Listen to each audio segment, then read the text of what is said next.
تشریف رکھیے۔ معلوم ہوتا ہے کوئی اجنبی ہیں آپ؟ جی ہاں، میں میاں والی سے آیا ہوں۔ کسی نے مجھ سے آپ کا ذکر کیا تھا، میں نے سوچا اپنی زندگی کا آخری علاج سمجھ کر آپ سے مل لوں۔ اچھا، یعنی حد ہو گئی کہ کسی نے ادھر میاں والی میں مجھ ناچیز کو یاد رکھا۔ بڑی زحمت فرمائی آپ نے۔ میرا خیال ہے آپ روزے سے ہوں گے۔ جی نہیں، آپ کی طرح میں بھی دنیا دار ہی ہوں۔ وہ چونک سے گئے، اسٹیٹس کو گلے سے اتار کر بولے، یہ آپ نے کیسے اندازہ لگا لیا جناب؟ آپ نے تو کمال کر دیا۔ آپ کے چہرے کی رونق اور آپ کے اس قیلولے سے میں نے یہی اندازہ لگایا جناب۔ کسی روزے دار کو تو یوں کرسی پر نیند نہیں آ سکتی نا؟ آپ ٹھیک کہتے ہیں، میں دراصل صبح وقت پر نہیں اٹھ سکا اور 8 پہر کا روزہ میرے لیے ممکن نہیں ہوتا۔ وہ کچھ شرمندہ سے ہو گئے۔ ہاں تو بتایا نہیں آپ نے کہ آپ کو کیا عرضہ ہے؟ بس کیا عرض کریں حکیم صاحب، جوان تو ہوں مگر جوانی سے محروم ہوں، میں نے بریف کیس اپنے زانوں پر رکھتے ہوئے کہا۔ وہ کچھ متذبذب انداز میں مجھے دیکھتے ہوئے بولے، ویسے تو آپ تندرست و توانا نظر آتے ہیں، ذرا اپنی نبض دکھائیں۔ یہ کہہ کر انہوں نے میری کلائی اپنے ہاتھ میں لے لی۔ کچھ دیر تک وہ نبض کی رفتار پر غور کرتے رہے، پھر کچھ سوچ کر میری دوسری کلائی پکڑی اور بولے، کچھ جگر اور مسانے کی گرمی نے پریشان کر رکھا ہے آپ کو۔ آپ کہاں ٹھہرے ہوئے ہیں؟ جی ٹھہرا تو میں کہیں بھی نہیں ہوں، سیدھا آپ کے یہاں گیا ہوں، مگر اس علاج کے لیے کم از کم 2 ہفتے آپ کو میرے زیر مشاہدہ رہنا پڑے گا۔ میں حاضر ہوں، کوئی ٹھہرنے کی جگہ مل جائے تو میں 1 مہینہ بھی یہاں رہ سکتا ہوں۔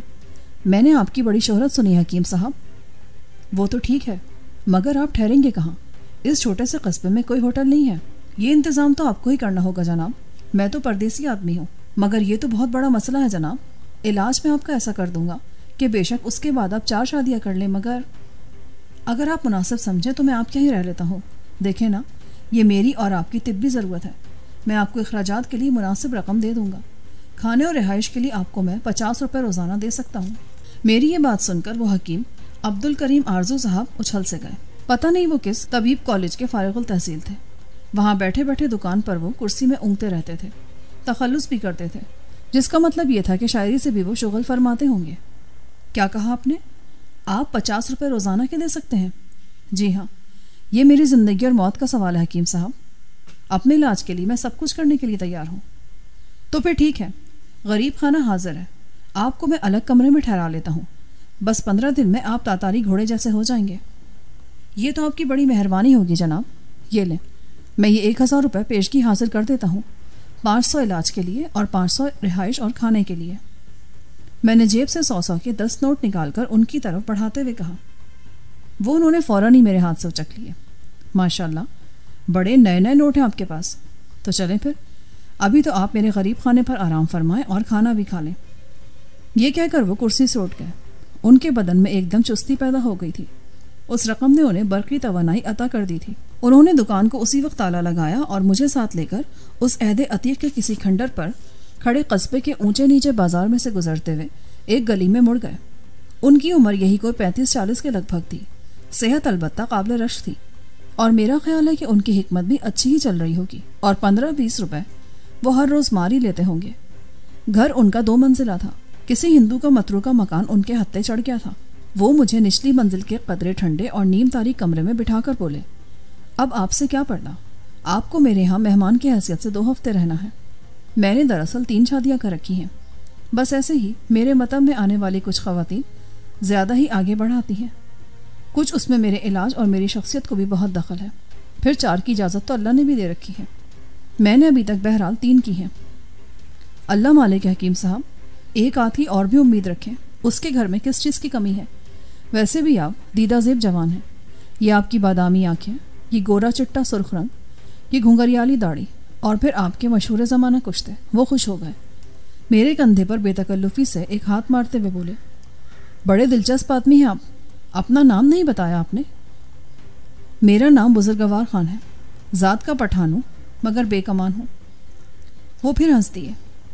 آپ کی باتیں بھی دلچسپ ہیں اور یہ آپ کا نام بھی خوب ہے، یعنی ہر آدمی آپ کو بزرگوار کہتا ہوگا؟ جی ہاں، تو اس میں حرج کیا ہے؟ ویسے بھی میں اندر سے بوڑھا ہو چکا ہوں، ہم آپ کو جوان بلکہ نوجوان بنا دیں گے۔ صبح سے ہم آپ کا علاج شروع کریں گے تو دنوں میں آپ اپنے اندر زبردست تبدیلی محسوس کریں گے۔ بڑی مہربانی حکیم صاحب، اگر کچھ کھانے کو مل جائے تو بڑا ثواب ملے گا آپ کو۔ کیوں نہیں، میں ابھی نمبر 3 سے کہتا ہوں، یہ سب بھی روزہ نہیں رکھتی۔ میں بھی کہتا ہوں ٹھیک ہے، ابھی ان کے مرادوں کے دن ہیں، آپ کے لیے میں انڈے فرائی کروا دیتا ہوں، پراٹھے، اچار اور لسی، تازہ مکھن بھی حاضر ہوگا۔ یہ ہماری اپنی بحث کا ہے، بس تو پھر اور کیا چاہیے حکیم صاحب، جلدی کریں۔ میری طبیعت کچھ ٹھیک نہیں رہتی، معدہ الٹ جاتا ہے، زیادہ وقت مجھے اسی کمرے میں گزارنا ہوگا حکیم صاحب۔ امید ہے آپ برا نہیں مانیں گے۔ نہیں جی، برا ماننے کی کیا بات ہے، آپ کی ضرورت کی ہر شے ادھر پہنچ جایا کرے گی، میں نمبر 3 سے کہہ دوں گا، وہ آپ کا خیال رکھیں گی، ان میں جھجک بالکل بھی نہیں ہے، نئے زمانے کے ساتھ چلتی ہیں۔ یہ کہہ کر حکیم صاحب باہر نکل گئے۔ میں ابھی تک اپنا حرف مدہ زبان پر نہیں لایا تھا۔ مجھے سب سے پہلے تو وہاں ایک محفوظ اڈے کی ضرورت تھی جو مجھے بڑی آسانی سے ہاتھ آ گیا تھا۔ حکیم صاحب عقل سے کچھ زیادہ ہی خوش فہم نظر آتے تھے اور ہر بات کے روشن پہلو پر نظر رکھتے تھے۔ کچھ ہی دیر بعد مکان کی دوسری منزل سے قہقہوں کی آوازیں سنائی دی۔ حکیم صاحب کی آواز ان میں نمایاں تھی۔ وہ کہہ رہے تھے، دیکھو بیویوں، یہ 200 روپے تو تمہیں مل گئے، اس میں اپنے کپڑے شپڑے بنوا لینا، سمجھو اللہ نے فرشتہ بھیج دیا ہے۔ آپ کشور بیگم انڈے فرائی کر دیں اور پراٹھے پکا دیں بزرگوار خان صاحب کے لیے، یہ نام ہے ان کا، بزرگوار خان۔ ایک چلبلی سی آواز میرے کانوں میں پڑی۔ ہاں بھائی، آہستہ بولے، وہ یہاں 15 دن رہیں گے میرے زیر علاج، اب جلدی سے کھانا پکا دیں، پراٹھے نہیں پکتے تو مکھن ہی نیچے بھیج دینا۔ کچھ ہی دیر بعد وہ میرے پاس کرسی پر آن بیٹھے۔ میں اب مطب جا رہا ہوں، آپ کو کھانا بھی مل جائے گا، اس کے بعد آرام فرمائیں کہ بستر موجود ہے، ذرا حبس ہے یہاں، مگر یہ کھڑکیاں کھول لیں۔ ٹھیک ہے جناب، آپ کی مہربانی کہ آپ نے مجھے سہولت فراہم کر دی۔ آپ نے پیسے بھی تو دیے ہیں صاحب، کوئی یہاں مفت تھوڑی رہیں گے یہاں پر، اور بڑی معقول رقم دی ہے آپ نے مجھے ہر وقت احساس رہے گا۔ یہ کہہ کر وہ اسی وقت باہر چلے گئے۔ کوئی آدھے گھنٹے بعد کمرے کے دروازے پر دستک ہوئی۔ میں بستر سے اٹھ کر آگے بڑھا اور پوچھا، کون ہے؟ میں ہوں حکیم صاحب کی بیگم، یہ کھانا لائی ہوں آپ کے لیے۔ دروازہ بھیڑا ہوا تھا، وہ آہستہ سے کھل گیا۔ سامنے گندمی رنگت کی ایک دراز قد عورت کھڑی تھی۔ وہ جھکی جھکی سی آگے بڑھی اور تپائی پر ٹرے رکھ کر گھومی۔ آپ نمکین لسی پسند کرتے ہیں کہ سادہ پانی؟ بزرگوار صاحب، لفظ بزرگوار پر اس نے خاص طور پر زور دیا۔ جی لسی، اور وہ بھی نمکین، یہ بڑی نعمت ہے، جگر کی گرمی کے لیے تو یہ بہت مفید ہے۔ تو پھر شروع کریں، میں لسی ہی لاتی ہوں، مکھن بھی ساتھ رکھا ہے، آم کا اچار اور فرائی انڈے۔ اس وقت تو یہی کچھ حاضر تھا۔ میں نے کھانے پر تیزی سے ہاتھ صاف کرنا شروع کیا۔ روٹیاں گرم تھیں اور مکھن تازہ تھا، اچار بھی سلیقے کا تھا، اور مجھے بھوک نے اپنی گرفت میں لے رکھا تھا۔ میں نے اس سے باتیں بھی شروع کر دیں۔ یہ قصبہ تو خاصا بڑا ہے آپ کا؟ جی ہاں، اب تو بڑی آبادی ہو گئی ہے یہاں۔ کسی ایک ہی آدمی کی ملکیت ہوگی یہاں؟ ارد گرد کی زمینوں پر اسی کا قبضہ ہوگا؟ جی نہیں، کئی بڑے زمیندار ہیں یہاں، مثلاً قاضی صفی اللہ ہیں، چودھری خیرات محمد، اور بھی بہت سے لوگ ہیں۔ مجھے یہ جگہ اچھی لگی ہے، میں تو حکیم صاحب سے علاج کے لیے آیا ہوں، آپ کو 10-15 روز پریشانی رہے گی۔ جی نہیں، جہاں اوروں کے لیے پکتا ہے وہاں آپ کے لیے بھی پک جائے گا۔ مرض کیا ہے آپ کو؟ میری ریڑھ کی ہڈی میں درد رہتا ہے، بڑے علاج کرائے مگر آرام ہی نہیں آیا۔ حکیم صاحب سے آپ کو آرام مل جائے گا، بڑے سیانے ہیں یہ اس معاملے میں۔ ان کی مہربانی ہے بی بی، ویسے یہ زمیندار بھی انہی سے علاج کرواتے ہوں گے؟ جی ہاں، وہ چودھری خیرات محمد تو ان کا پرانا گاہک ہے، اب اس کا ایک عزیز آیا ہوا ہے چودھری رحمت علی، ادھر پتوں کی سائڈ سے، اسے یہاں آتے ہی ارقان ہو گیا تھا، حکیم صاحب ہی علاج کر رہے ہیں۔ پھر تو ماشاءاللہ خاصی آمدنی ہوگی حکیم صاحب کی۔ کچھ نہیں ہے جی اس کام میں، کبھی 10 تو کبھی 20 مل گئے، اس سے کیا ہوتا ہے، چلے دفع کریں، مٹی ڈالیں۔ حکیم صاحب بہت اچھے آدمی ہیں، بہت ہی پیارے، اگر میں عورت ہوتا تو شاید میں ان سے نکاح پڑھوا لیتا۔ میری یہ بات سن کر وہ مسکرا دی۔ کھانا پسند آیا آپ کو؟ یہ خالی چنگیر اس بات کا پکا ثبوت ہے بی بی، آپ کمال کا مزیدار کھانا پکاتی ہیں، اور حکیم صاحب کو بھی اس بات پر بہت ناز ہے۔ ان کی تو چھوڑیں جناب، وہ عورتوں کو پھانسنے کا اور انہیں پھانس کر باندھ رکھنے کا فن خوب جانتے ہیں۔ مجھے تو ڈر ہے کہ کسی دن چوتھی ڈولی بھی یہاں کر اتر جائے گی، ابھی وہ اپنا کورم پورا کرنے کے خواب دیکھتے رہتے ہیں۔ اس کی یہ بات سن کر میں بے ساختہ ہنس دیا۔ وہ بولی، اس دنیا میں عورت ہونا سب سے بڑی ذلت ہے، یہ واحد مخلوق ہے جس کو لوگ چومتے بھی ہیں اور پھر اسے جوتے بھی مارتے ہیں۔ آپ ٹھیک کہتی ہیں، مگر مجھے یقین ہے کہ آپ جیسی ذہین عورت کو کوئی جوتا مارنے کی حماقت نہیں کر سکتا۔ میں تو چھت سے نیچے گرا دوں گی اس آرزو صاحب کو جس روز انہوں نے مجھ پر ہاتھ اٹھایا۔ کیا حکیم صاحب یہ کام بھی کرتے ہیں؟ ہاں، سغرا اور یہ پاکیزہ ان کے ہاتھوں پٹتی رہتی ہیں، اور یہ بڑی خطرناک بات ہے۔ کیا ایسا اکثر ہوتا ہے؟ ہاں، جب حکیم صاحب کا ہاتھ زیادہ تنگ ہوتا ہے تو یہ ڈرامہ لگتا ہے یہاں، مگر میں نے ان سے کہہ دیا ہے کہ وہ مجھ سے بچ کر رہیں، میں برداشت نہیں کروں گی، اور وہ سمجھ چکے ہیں کہ ان کا واسطہ کس سے پڑا ہے۔ جس پرعزم لہجے میں وہ بات کشور نے کہی، اس سے مجھے اس کے ارادے کی پختگی اور ذہن کے خاص رجحان کا پتہ مل رہا تھا۔ وہ عام عورتوں سے بڑی مختلف اور